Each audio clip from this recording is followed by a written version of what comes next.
Assalamualaikum warahmatullahi wabarakatuh. Perkenalkan, nama saya Eksa Bima Sabda Buana dari kelas 12 IPA 5. Di sini saya akan menerangkan tentang sifat koligatif larutan. Kita mulai. Sifat koligatif merupakan sifat larutan yang dipengaruhi oleh jumlah partikel zat terlarut dan tidak tergantung dari sifat zat terlarut. Jumlah partikel zat terlarut dalam suatu larutan dinyatakan dalam satu besaran, yaitu konsentrasi larutan. Konsentrasi larutan yang kita bahas ada 3 jenis, yaitu molaritas yang dilambangkan M besar, molalitas yang dilambangkan M kecil, dan fraksi mol yang dilambangkan X. Molaritas menyatakan banyaknya mol zat terlarut di dalam setiap 1 liter larutan. Rumusnya M sama dengan N V M besar sama dengan M garis MR X 1000 garis V. M sama dengan persen X 10 XQ garis MR. Molalitas yang dilambangkan M kecil. Molalitas menyatakan banyaknya zat terlarut di dalam setiap 1000 gram pelarut. Rumusnya M sama dengan gram MR X 1000 garis P.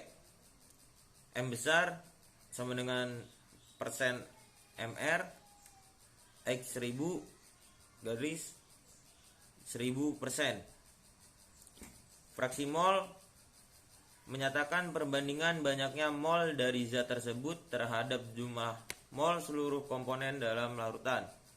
Dalam suatu larutan terdapat 2 fraksi mol, yakni fraksi mol terlarut XT dan fraksi mol pelarut XP. Rumusnya XT sama dengan NT garis NT plus NP, dan XP sama dengan NP garis NT plus N.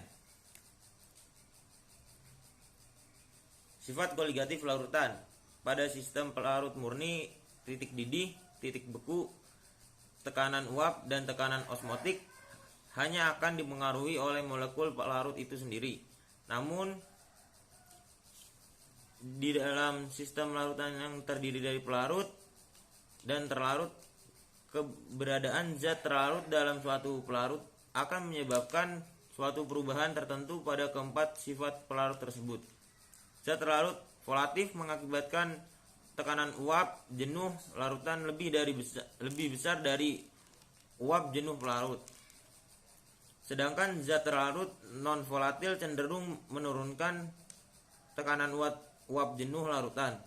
Adanya perubahan tekanan uap tersebut juga akan memberikan pengaruh terhadap titik didih dan titik beku larutan sehingga terjadi sifat koligatif larutan.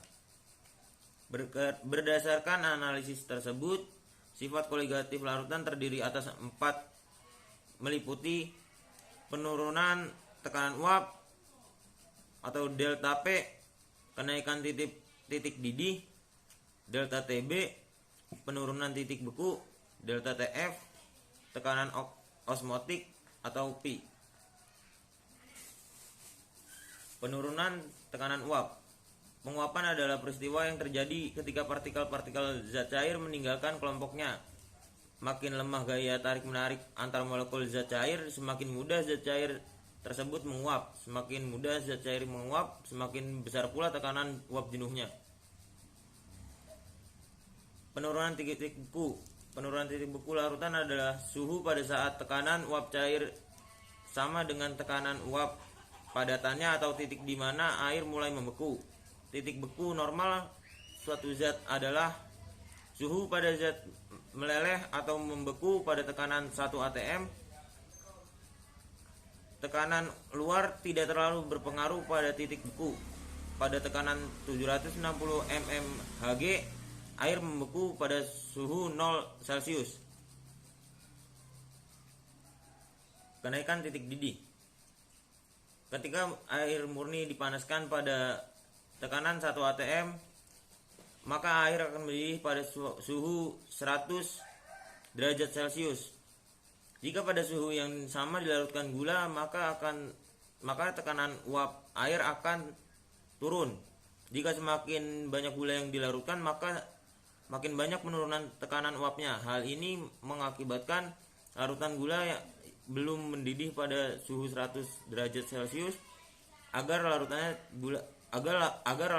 gula cepat mendidih, diperlukan suhu yang cukup tinggi sehingga tekanan uap jenuhnya sama dengan tekanan uap di sekitarnya. Selisih antara titik didih larutan dengan titik didih pelarut murni disebut kenaikan titik didih atau delta TB. Rumus delta TB sama dengan TB min TB derajat. Secara umum, semakin banyaknya zat terlarut yang dilarutkan, maka kenaikan titik didih akan semakin besar, sehingga persamaan untuk menentukan perubahan titik didih sebanding dengan hasil kali molaritas dengan nilai Kb pelarut. Tekanan osmotik atau P adalah tekanan pada larutan karena adanya proses osmosis. P sama dengan tekanan osmotik atau ATM, T sama dengan suhu, lambangnya K. R sama dengan tekanan gas ideal, M molaritas, dan I faktor Van Hoff. Sekarang kita masuk ke contoh soal. Kita lanjut ke contoh soal. Fraksi mol larutan metanol CH3OH dalam air adalah 0,50.